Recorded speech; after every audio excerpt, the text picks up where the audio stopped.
Hello दोस्तों, स्वागत है हमारे चैनल पर। आप सभी दोस्तों को राधे राधे। यदि आपने कभी महाभारत पढ़ी है या देखी है या सुनी है या आपको महाभारत का थोड़ा सा भी अभ्यास है तो आप जानते होंगे कि इसकी अधिकांश कहानी लड़ाई और युद्ध के इर्द गिर्द घूमती रहती है।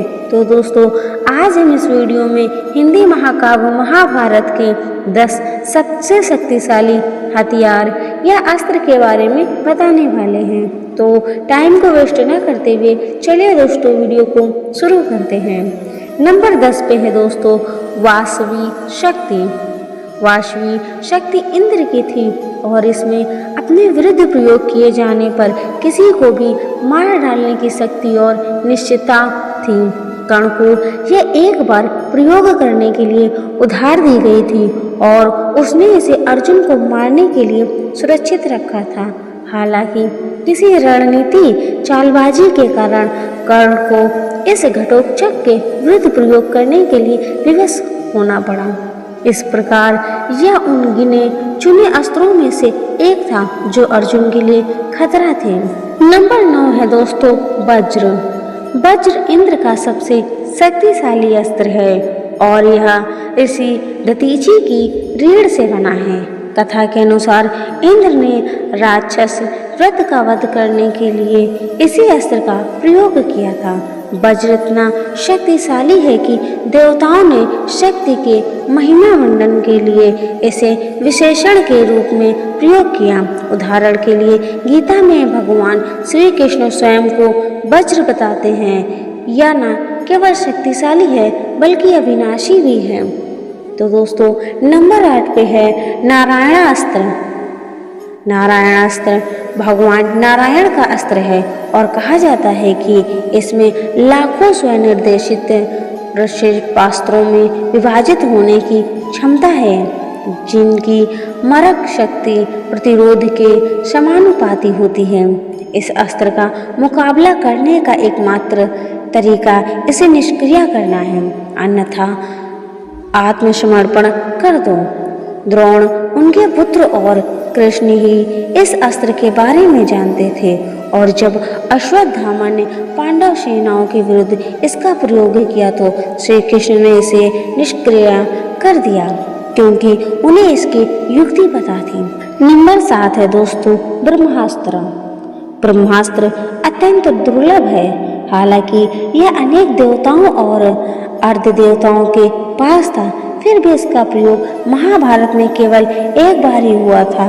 इस अस्त्र की शक्ति परमाणु बम के समान थी। जिस स्थान पर भी इसे लगाया जाता था उसका पूर्ण विनाश हो जाता था। लोग दूषित हो जाते थे और पीढ़ियों तक कष्ट सहते थे। इसीलिए इसका प्रयोग केवल मनुष्यों तक ही सीमित है। एक बार कर्ण ने अर्जुन के विरुद्ध इसका प्रयोग करने का निश्चय किया, लेकिन अपनी मां की विनती और गुरु के श्राप के कारण ऐसा नहीं कर सका। नंबर 6 दोस्तों ब्रह्मशिरा। ब्रह्मशिरा इस अस्त्र का प्रयोग अश्वत्थामा ने पांडवों के विरुद्ध और अर्जुन ने रक्षा हेतु किया था।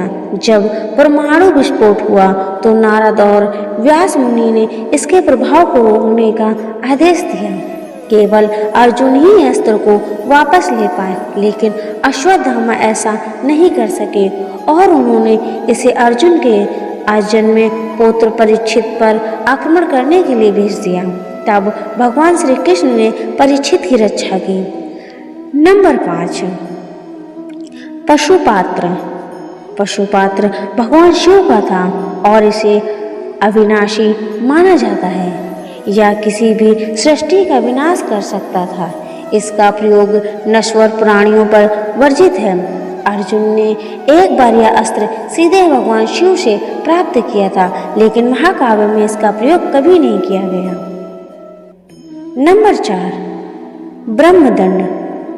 चौथे अंक में ब्रह्मदंड का प्रयोग करने वाले राजा कौशिक थे, जिन्हें बाद में ऋषि विश्वामित्र ने ऋषि वशिष्ठ के विरुद्ध युद्ध में ब्रह्मास्त्र का प्रयोग करने के लिए बुलाया था।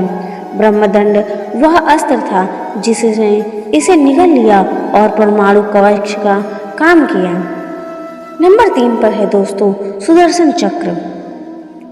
यह अस्त्र भगवान विष्णु का था और एक बार श्री कृष्ण ने युधिष्ठिर के राजसूय यज्ञ में शिशुपाल का वध करने के लिए इसका प्रयोग किया था। शिशुपाल पांडवों और श्री कृष्ण से नाराज था क्योंकि पांडवों ने भगवान श्री कृष्ण को यज्ञ में विशेष अतिथि के रूप में नियुक्त किया था।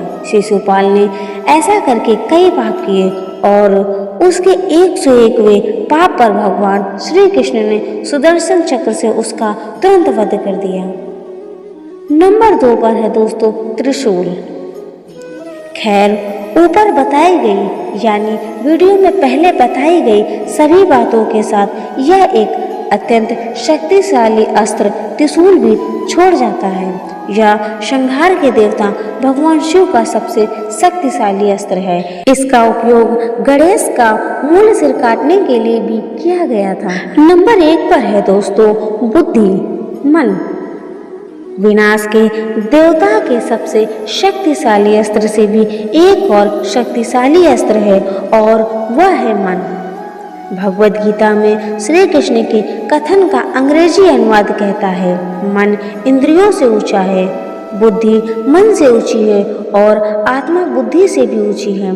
फिर वह कहते हैं, इस प्रकार अपने आप को भौतिक इंद्रियों, मन और बुद्धि से परे जानकर है महाबाहु अर्जुन, मनुष्य को जानबूझकर आत्मधिक बुद्धि द्वारा मन को स्थिर करना चाहिए और इस प्रकार आध्यात्मिक बल द्वारा काम के रूप में ज्ञात इस अतिरिक्त शत्रु पर विजय प्राप्त करनी चाहिए। इस प्रकार मन उन सभी से सबसे शक्तिशाली हथियार है। तो दोस्तों, ये थे 10 सबसे शक्तिशाली हथियार। अगर ये वीडियो आपको अच्छी लगी हो तो वीडियो को लाइक कर दें, चैनल को सब्सक्राइब कर लें। मिलते हैं ऐसे नेक्स्ट वीडियो में। तब तक के लिए आप सभी दोस्तों को जय सिया राम, जय हनुमान।